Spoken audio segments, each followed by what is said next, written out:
Et yo les gars, c'est Starsum, j'espère que vous allez bien. Moi ça va super. Aujourd'hui les gars, nouvelle vidéo dans laquelle on va parler des top 10 brawlers les plus méta en ce moment. Avant de commencer, je voulais vous dire merci pour la première vidéo. Elle n'a pas beaucoup percé, mais je pense que c'est un bon début. Donc du coup, c'est parti. Donc les gars, commençons par le top 10. Bon les gars, moi-même j'étais choquée, mais en top 10 les gars, on retrouve Juju. Oui, bon les gars, désolé, mais c'est pas moi qui a fait ce classement. Donc voici les quelques arguments qu'ont eu Supercell pour la mettre en top 10. Juju est en top 10 car c'est un brawler très polyvalent. C'est l'un des meilleurs lanceurs du jeu avec Dynamite. Et le truc qui rend le plus fort sur Juju, c'est son ulti, le gris-gris. Les gars, dès que je vois une Juju dans ma game, je sais déjà que quelque chose de mal va se passer. Mais le pire les gars, c'est pas son ulti, c'est son pouvoir star. Tu sais là, celui qui ralentit quand une balle de gris-gris touche. C'est littéralement le truc le plus toxique que j'ai jamais vu. Bon, allez, on passe.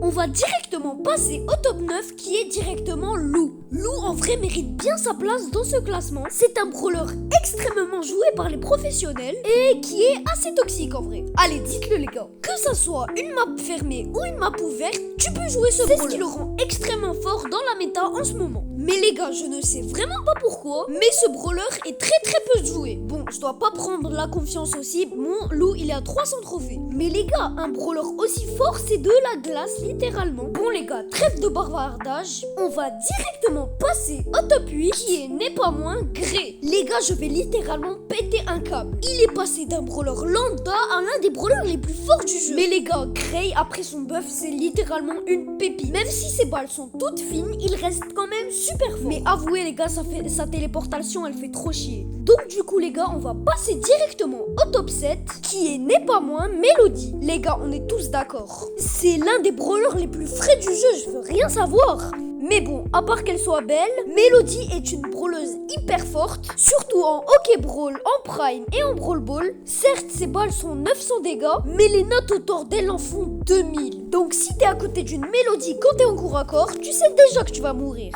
Et en plus, grâce à ses 3 dashs, elle peut foncer sur la balle pour marquer en brawl ball ou foncer sur le truc de la balle en hockey brawl. Bon, laissez-moi l'appeler comme je veux, je sais pas comment ça s'appelle ce truc. Je veux rien savoir, ce brawler devrait être un peu plus haut dans ce classement. Mais bon, je dis ça peut-être parce que je suis amoureux d'elle, hein, je sais pas. Mais bon, du coup les gars, on va directement passer au top 6, qui est malheureusement Carl. Les gars, ce brawler mérite au moins d'être dans le top 5. Elle Supercell la vie, je vous comprends pas. Mais bon, voici pourquoi Carl est dans le top 6. Carl est un brawler super fort en ce moment, surtout grâce à son gros buff qu'il a eu récemment. Mais bon les gars, je le dis haut et fort, ce brawler méritait au moins d'être dans le top 4 ou le top 5.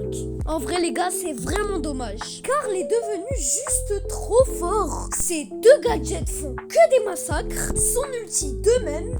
Mais bon les gars, c'est la vie.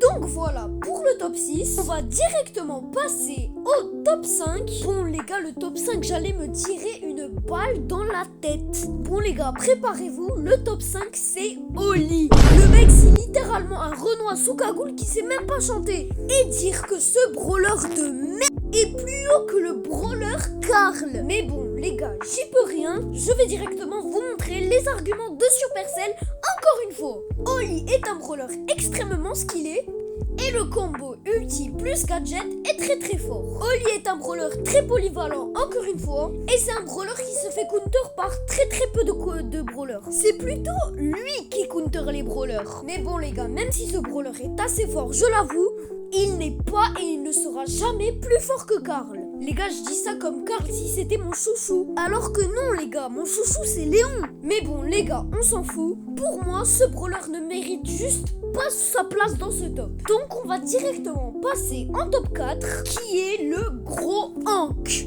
Bon, et Hank, si tu vois cette vidéo, même s'il va jamais la voir, désolé de t'avoir insulté. Mais bon, là je suis pas du tout surpris que Hank soit dans le top 4. Donc les gars, voici pourquoi Hank est dans le top 4. Hank est devenu super, mais vraiment super fort. Sa bulle fait de 3000 à 4000 dégâts. Son ulti peut one-shot presque tout le monde. Et grâce au pouvoir Wasabi, il est encore plus fort. Les gars, quand je vois ce brawler contre moi, je me chie littéralement dessus. Il est passé du pire brawler du jeu à l'un des meilleurs. Mais les gars, son hyper charge c'était incroyable avant le nerf.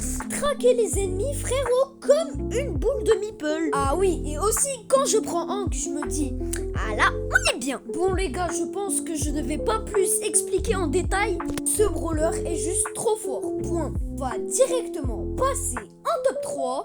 On rentre directement dans le podium avec Lumi. Mais comment ça mon ref? Je suis désolé mais les gars, mais le brawler doit être en top 5 ou en top 6. Mais bon, les gars, avant son nerf, là je pouvais accorder le top 3. Mais maintenant je suis désolé, ça part directement en top 5 ou en top 6. Mais bon, Lumi est un brawler qui peut faire extrêmement de trickshots grâce à ses deux boules qui reviennent. Son ulti fait très mal et sa troisième boule la stun les ennemis. C'est ce qui place Lumi en top 3. Lumi a aussi beaucoup de mécaniques que les autres brawlers n'ont pas. C'est ce qui la rend très unique et vraiment très forte. Donc voilà pour le top 3. On va passer sans trop plus tarder au top 2 qui est directement Angelo. Bon les gars, j'ai même pas besoin d'expliquer. Ce brawler, comme dans les mutations, est à son prime. Si toutes ses balles touchent avec son pouvoir wasabi, elle peut faire 12 000 de dégâts. Et même sans les wasabi, ce brawler est à son prime. Ce moustique est revenu comme il y a 2 ans. Et les gars, je pense qu'on n'en parle pas assez de son ulti dévastateur. Son ulti est beaucoup trop fort, je ne veux rien savoir. C'est une toute petite zone de heal et en même temps de poison pour les adversaires. Les gars, dès que je pense à ce brawler, je pense à un moustique qui vient dans mon lit et me piquer et me faire 12 000 dégâts. Ah là là, les moustiques, je vous déteste. Mais bon les gars, on vient d'arriver, c'est bon. On passe au top 1 qui est Chester. Bon les gars, il faut vraiment que j'explique ça. Ce brawler vient de recevoir une hypercharge, ce qui le rend le meilleur brawler en mai 2025. Les gars, je veux rien savoir. Ce brawler est littéralement parfait. Il fait assez de dégâts, il a assez de range, et littéralement tous ses ultis sont bien.